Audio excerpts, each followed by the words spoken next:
একটা বড় ঘটনা আজকে আদালতের মাধ্যমে আমরা শুনতে পেয়েছি। সেটা হলো ঢাকা দক্ষিণের যে নির্বাচন, যেটা 2020 সালে হয়েছিল, সেই নির্বাচনে পরাজিত প্রার্থী তখনই একটা মামলা করেছিলেন, সেই মামলার রায় আজকে হলো।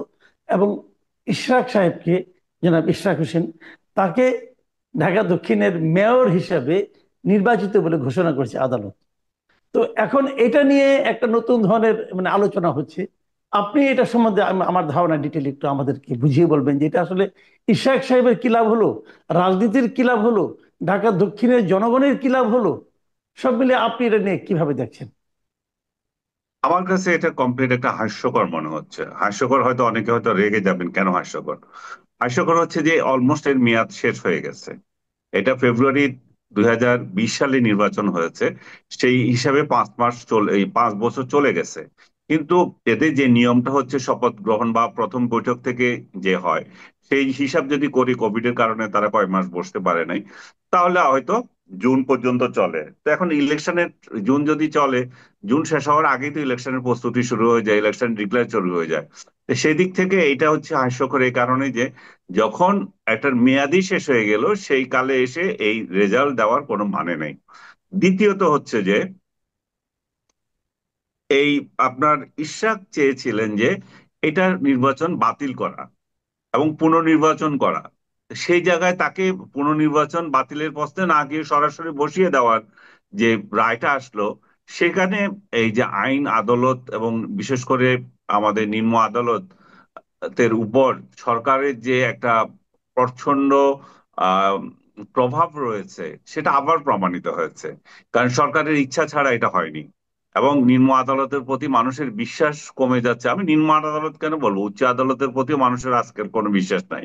কারণ হচ্ছে সরকার পরিবর্তনের সঙ্গে সঙ্গে দেখবেন আপনি, যেই যেই শক্তিশালী আইনজীবী হিসাবে যারা আবির্ভূত হয়, এরা সব সরকারি দলের, মানে হুম। বা ওই বিরোধী, ওই পার্টি। আওয়ামী লীগ আমলে যেমন আওয়ামী লীগের বড় বড় উকিল ছিল, সবগুলো হচ্ছে আওয়ামী লীগের, এবং আদালতে ওদেরকে ধরলে আপনার রায় পাওয়া যেত।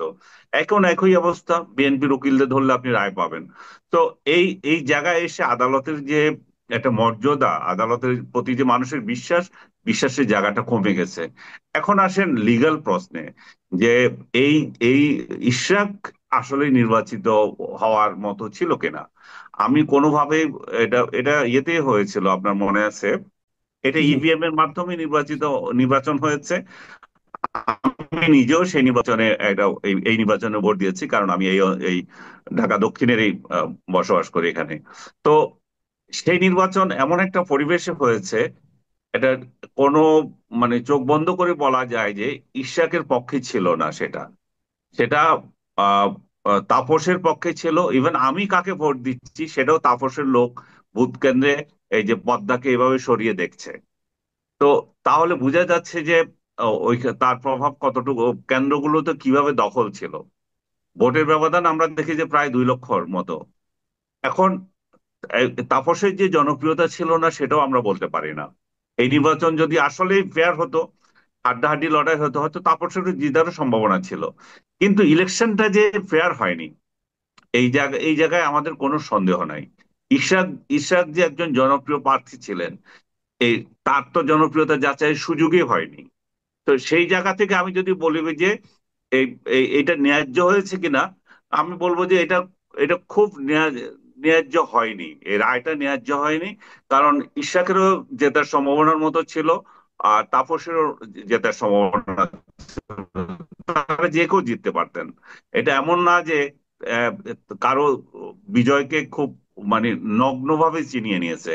এইটা, ইলেকশনটা যে অবাধ হয় নাই, সেই ইস্যুতেই এটাকে বাতিল করা যেত। কারণ এটা হুম। ভুয়া নির্বাচন হয়েছে, এটা প্রতিপক্ষের কোনো সুযোগই ছিল না।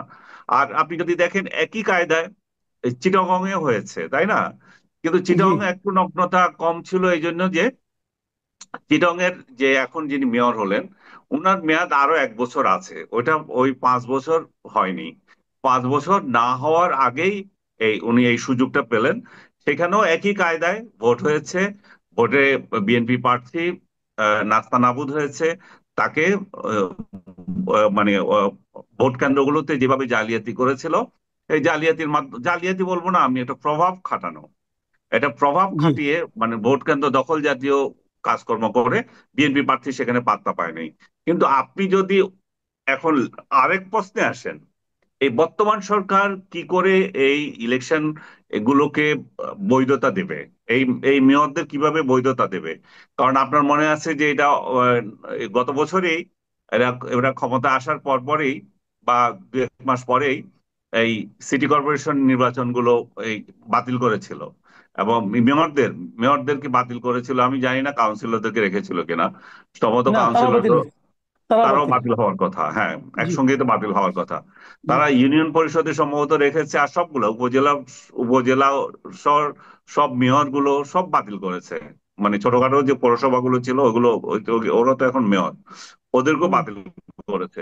তো আপনি যখন একটা কনস্টিটিউশন, একটা নির্বাচন বাতিল, মানে আপনি আপনি ওইটা কি বলবো, এই পরিষদই বাতিল করে দেন। তো পরিষদ বাতিল করে দিলে সেই পরিষদে আবার ভূতপূর্ব জায়গায় আবার কিভাবে এখন জ্যান্ত লোক আসতে পারে? এটা হচ্ছে সবচেয়ে হাস্যকর যে বিষয়টা বলেছিলাম, এটা হচ্ছে জি। হাস্যকর বিষয়। যেটা এখন মনে করেন সংসদ বিলুপ্ত, আপনি এখন হিরো আলমকে ডিক্লেয়ার করেন যে 2018 সালে হিরো আলম অনেক ফাইট দিয়েছিল, এবং সত্যিকার অর্থে হিরো আলম জেতার মতো পরিস্থিতিও ছিল।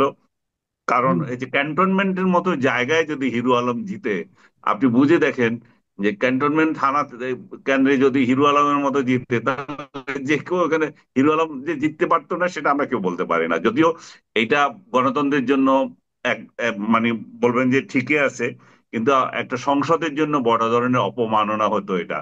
কারণ হচ্ছে যে আমরা যারে তারে যেখানে সেখানে আমাদের যদি নির্বাচিত প্রতিনিধি বানাই, আমরা যদি বানিয়ে ছাড়ি, তাহলে কিন্তু এটাকে আমরা নিজেদেরকে নিজেরাও হাস্যকর করে তুলি, কারণ আমাদের প্রতিষ্ঠানগুলোকে আমরা হাস্যকর করে তুলি। কিন্তু যাই হোক, সে যদি জনগণের সে সে তো নির্বাচিত হওয়ার জন্য যে যোগ্যতা আছে, সেই যোগ্যতা বলে প্রার্থী হয়েছিল, সেটা জি। তো আর অস্বীকার করার নাই। তো সেই জায়গায় এখন যদি হিরো আলম, অলরেডি আমি তো বলার আগে হিরো আলম নিজে বলে ফেলছে আমাকেও তাহলে ডিক্লেয়ার করতে হবে। তো এখানে তো বড় একটা অংশ বরং নাই, আওয়ামী লীগ এখানে পলাতক এখন। তো সেই জায়গায় আমরা যদি আমরা এটা বলতে পারি না যে যে এই স্বাধীনতা প্রতি বছর বছর হবে।